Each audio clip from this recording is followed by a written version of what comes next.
Okay, so this is our SkyDB submission for the SkyDB Hackathon. We built a Stack Explorer with SkyDB and Ceramic's IDX. So first I'm going to go and connect my wallet real quick. So we'll see we're going to connect. I'm going to use this wallet here, the SkyDB and IDX demo. I'm going to connect with it.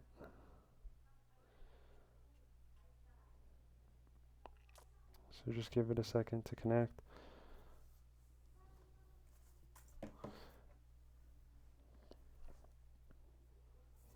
Let me just make sure it's connecting actually.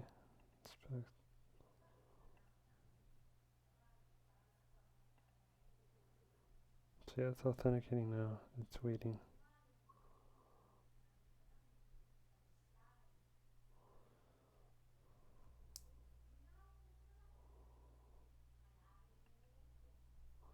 So basically what a Spatio Temporal Asset Catalog is, it's basically a glorified GeoJSON file. It has extra metadata related to the satellite and also the satellite imagery.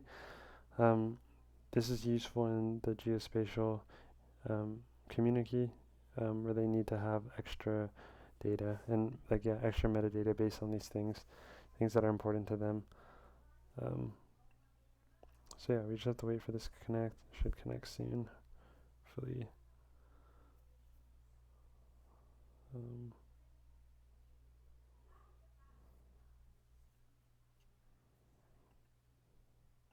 Yeah, so you have to open this up. I have to sign the transaction here. I don't know, I should have popped up, it didn't. To enable Ceramic to create the DID and link the accounts. So let's just give it a little bit more time. And so so here it authenticated with DID, it created the DID ID, and then it should now be creating the IDX instance with this this ID basically. So let's give it a little bit more and it should create the IDX instance, and that should be able to allow us. So yeah, the IDX setup was created with definition ID. So here we have it. And then we're going to, once this all finishes, it should create the public and private keys, and then it should allow us to create a SkyDB instance, which is where we're going to be storing these STAC items. Like I mentioned before, these STAC items are GeoJSON files, so they will be able to load certain geographic images. These images that we're going to be loading, they're called COGs. They're cloud optimized geotiffs, and these cloud optimized geotiffs have a tiling function built in it. That's the way that they were designed, and they do this through byte serving and HTTP GET range requests. And so it's going to use like a type of byte serving that will just basically request the tile that you want to view. So if we had an image and we want to zoom in closer to like a certain road, it will basically load only the tiles that are in our screen range basically. And so I'll show that to you guys soon. Let's load one of these STAC items. So we have a bunch, but I'll just load this one here. Yeah, where is it?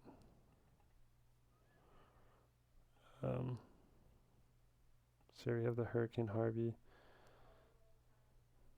And so here it's loading now. You register the STAC item on SkyDB. And so now we're going to submit the transaction. Confirm.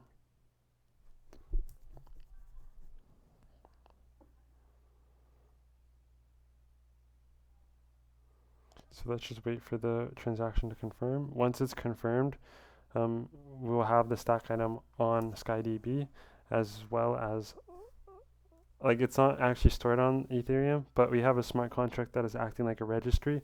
So we're basically binding the data with the person's address on Ethereum. And the idea for this was that we want to create like some type of NFT that will be minted when we create something.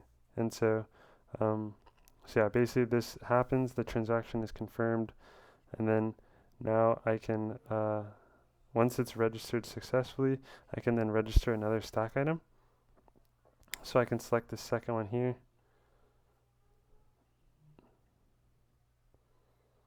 This is the other STAC item, and then I can register this other one as well.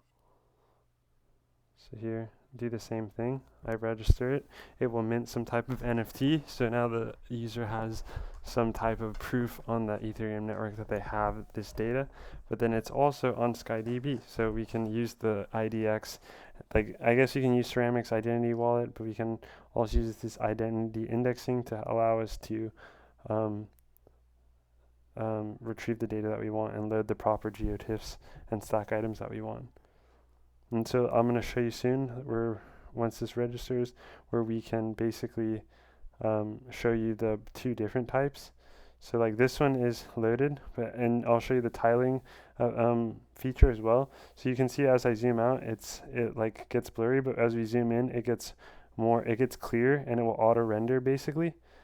And so this is an example of the tiling. So it's basically just requesting the tiles that we want within this image, and it's loading those ones and auto rendering them. Now if you go back out, it will basically do the same thing. It goes out.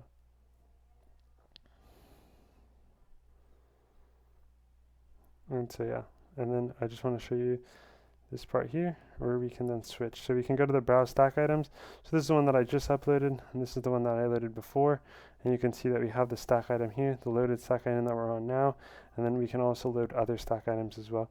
So those are the two most recent ones that we uploaded, I think.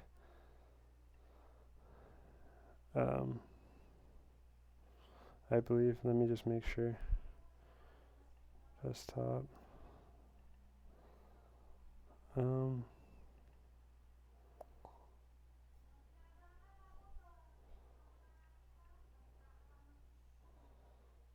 I think it should have been these ones here. Like if I load this one.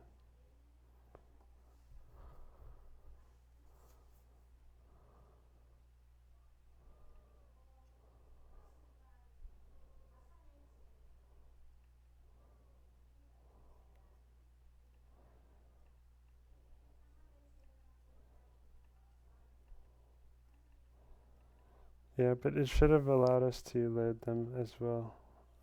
This feature is still kind of buggy, to be honest, but it's supposed to load this other image down here, and it's supposed to enable us to load multiple JSON or multiple stack items and view them dynamically, but it's still kind of buggy.